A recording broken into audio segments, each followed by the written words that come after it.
Olá, meu nome é Mara Camisaça, eu sou auditora fiscal do trabalho, sou engenheira eletricista e também sou autora do livro NRs 1 a 36 Comentários Descomplicadas, onde eu comento todas as normas regulamentadoras do Ministério do Trabalho. Dando continuidade aos nossos vídeos, a gente vai ver agora os fatores de riscos ergonômicos da tabela 23. Como que a empresa vai identificar esses riscos ergonômicos?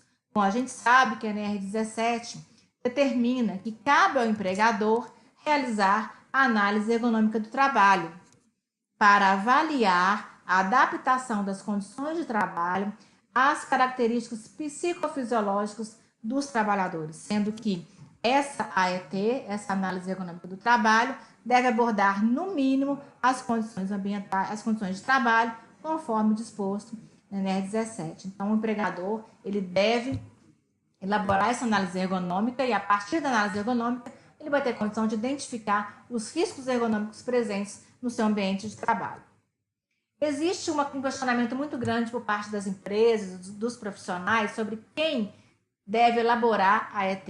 O Ministério do Trabalho, então, publicou em 2016 a nota técnica 287. E o entendimento é o seguinte: quem deve elaborar a ET é um profissional que possui conhecimentos específicos para a realização da atividade. Por exemplo, um fisioterapeuta, por exemplo, um ergonomista. Então, a pessoa, o profissional que possui os conhecimentos para a elaboração da ET, ele poderá, então, elaborar esse documento. Mas lembrando que haverá responsabilização deste profissional em caso de imperícia ou inabilidade, com repercussões negativas no ambiente de trabalho. Né? Então, o profissional, uma vez que elaborou a ET, ele vai ser responsável tecnicamente por aquele documento. Uma outra dúvida muito grande que vários profissionais têm, que chegam até a gente, é sobre a periodicidade dessa análise ergonômica. Então, é bom a gente lembrar que a análise ergonômica é um documento, deve ser um programa permanente. Né? Sempre que a empresa alterar algum processo produtivo, alteração de mobiliário, alteração de layout, deve então ser feita uma reavaliação das condições ergonômicas daquele ambiente de trabalho. Então, os fatores de riscos ergonômicos, eles foram divididos em subgrupos. Então, a gente tem o grupo dos fatores de riscos ergonômicos biomecânicos, de mobiliário e equipamentos, organizacionais, ambientais e psicossociais e cognitivos.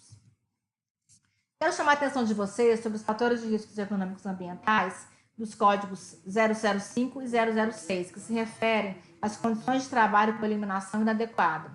005, iluminação diurna inadequada, e 006, iluminação noturna inadequada. Então, as empresas que têm turnos de trabalho, diurnos e noturnos, elas devem fazer as avaliações de iluminamento e identificar se aquele iluminamento noturno e diurno está adequado ao tipo de atividade. Mas como ela vai saber qual é a referência de iluminamento que ela deve adotar para saber se está adequado ou não? Então, a gente vai de novo até a NR 17, lá no item 17533, que fala o seguinte: os níveis mínimos de iluminamento a serem observados nos locais de trabalho são os valores de iluminâncias estabelecidos na NBR 5413, norma brasileira registrada no Inmetro. A redação desse item da norma é lá de 1990. Em 2013, a ABNT revogou a NBR 5413 e a substituiu pela NBR 8995. Entretanto, o Ministério do Trabalho entendeu que essa nova redação dessa norma 8995 não atendia às necessidades de avaliação de iluminamento. Então, em 2014, o Ministério do Trabalho publicou a nota técnica 224, dizendo o seguinte: o que o Ministério já havia demandado à Fundacentro para que fosse elaborada uma norma de higiene ocupacional, uma NHO, sobre iluminamento ocupacional, né? Sendo que até que essa norma seja elaborada e publicada, os níveis de iluminamento a serem observados devem ser os contidos na NBR 5413. Aí, em 2018, a Fundacentro finalmente publicou, então, a NHO 11, que trata da avaliação dos níveis de iluminamento em ambientes internos de trabalho. Ocorre que a NR 17 ainda não foi alterada. O item 17533 ainda não foi alterado, ainda consta nesse item a referência da NBR 5413. Então, até que a NR 17 seja alterada, as referências de eliminamento devem considerar aquelas constantes da NBR 5413. Então, logo a NR17 seja alterada para NH11, essa então, NH11, deve ser considerada como referência. Mas, por enquanto, na data da gravação desse vídeo, a NR17 ainda não tinha sido alterada e os valores de eliminamento de referência devem ser considerados aqueles da NBR 5413. Também temos eliminação diurna e noturna inadequada como riscos mecânicos de acidente. Isso não é uma redundância de fatores de riscos, tá, pessoal? É porque os riscos de eliminação inadequada, noturna ou diurna, ela deve ser vista como um risco ergonômico, porque assim o é, e também é um risco de acidente. Quero chamar a atenção de vocês também para outro fator de risco, que é umidade, que está num grupinho lá separado, chamado outros fatores de risco. Por que a umidade não está lá no grupo de risco de agentes físicos? Simplesmente porque a umidade não é um agente físico. Conforme consta lá na NR9, os agentes físicos são as diversas formas de energia, como calor, vibração, ruído, condições hiperbáricas. Então, as formas de energia, elas são classificadas como agentes físicos.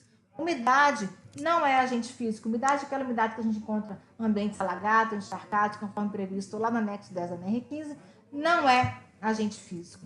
A umidade relativa do ar, ela é um parâmetro que é utilizado para cálculo do índice IBU-TG, que é o índice bulbo úmido termômetro de globo, para avaliação de calor. O calor, sim, um agente físico. A umidade relativa do ar também não é um agente físico. É importante que nós, como profissionais de segurança do trabalho, que queremos que nosso país tenha uma cultura de segurança, que as nossas empresas tenham uma cultura de segurança, a gente deve começar a usar os conceitos da forma correta e disseminar esses conceitos ao nosso redor, tá ok? Então, aqui a gente termina esse vídeo. Até o próximo.